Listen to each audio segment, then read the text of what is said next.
केजरीवाल आपके बीच पहुंच चुके हैं। किसान एकता, किसान एकता। देश का नेता कैसा हो, देश का नेता कैसा हो, किसानों का नेता कैसा हो। किसान आंदोलन के बीच राजनेताओं की सियासी गाड़ी तेज रफ्तार पकड़ चुकी है। केजरीवाल किसानों के बीच हैं। किसान आंदोलन से उन्हें राजनीतिक टॉनिक मिलता दिख रहा है। यूपी में विधानसभा चुनाव की उल्टी गिनती शुरू हो गई है। केजरीवाल पश्चिमी यूपी में किसानों का मन टटोल रहे थे। मेरठ में किसान पंचायत में पहुंचे केजरीवाल ने बीजेपी पर जमकर हमला बोला। कह दिया कि तीनों कृषि कानून किसानों के लिए डेथ वारंट से कम नहीं है। ये जो 3 कानून केंद्र सरकार ने बनाए हैं, ये किसानों के डेथ वारंट हैं, ये मौत के वारंट हैं।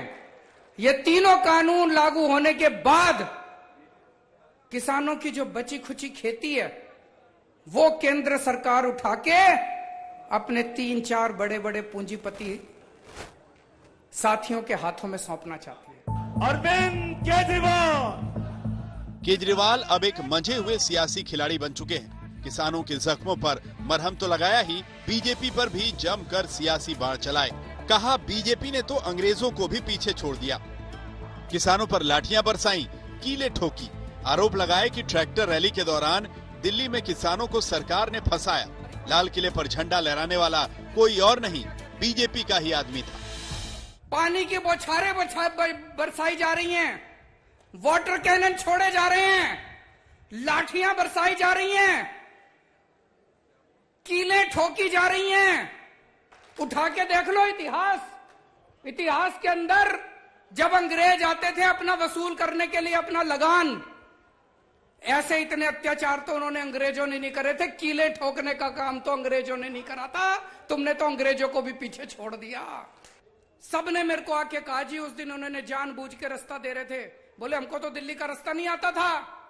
वो खड़े थे और कह रहे थे इधर से जाओ, इधर से जाओ, इधर से जाओ।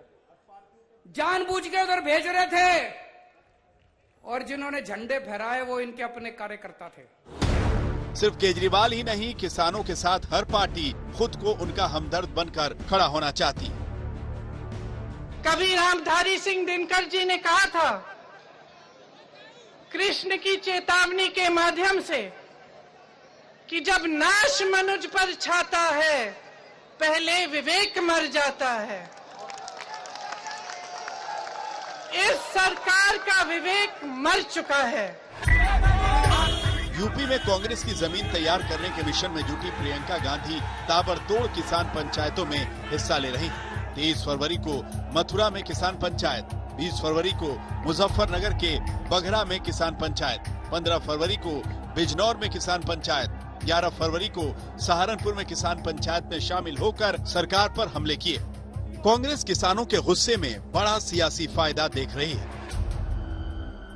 दाम आपके साथ कानून है, ऐसा कानून है कि अगर आपको कोई आपत्ति हो, आपने सौदा कर लिया किसी कंपनी के साथ, कंपनी ने आपको दाम नहीं दिया, आपका उपज नहीं खरीदा, आपको परे कर दिया, तो आपकी सुनवाई कहीं नहीं है। इस कानून में लिखा है कि आप अदालत में भी नहीं जा सकते, कि आपकी सुनवाई सिर्फ एसडीएम तक होगी।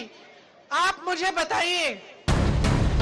बीजेपी इन सियासी हमलों के लिए तैयार है। पार्टी ने किसानों को समझाने की कोशिश तेज कर दी है। दिल्ली में हाल ही में इस मुद्दे पर बड़ी बैठक भी हुई है। बीजेपी की रणनीति ये है कि किसानों को कार्यकर्ता समझाए और विपक्ष पर पलटवार करे। मोदी जी की सरकार की प्राथमिकता पर किसान है। पश्चिमी उत्तर प्रदेश के लोग इस बात को अच्छी तरह जानते हैं, और हर वर्ग, हर जाति मोदी जी के साथ है, क्योंकि जो काम हुआ है सबका साथ, सबका विकास और सबका विश्वास सबके लिए हुआ है, गरीबों के लिए हुआ है। ये कौन लोग हैं जो कर रहे हैं प्रदर्शन? देखिए, सारा विपक्ष इसी पे लगा हुआ है।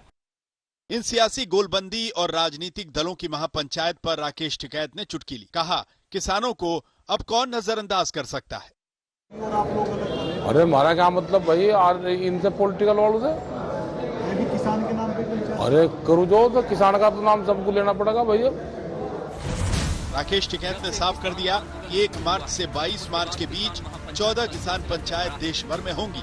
ये भी साफ है कि पंचायतों का मकसद एक ही है और वो है सरकार के खिलाफ गोलबंदी।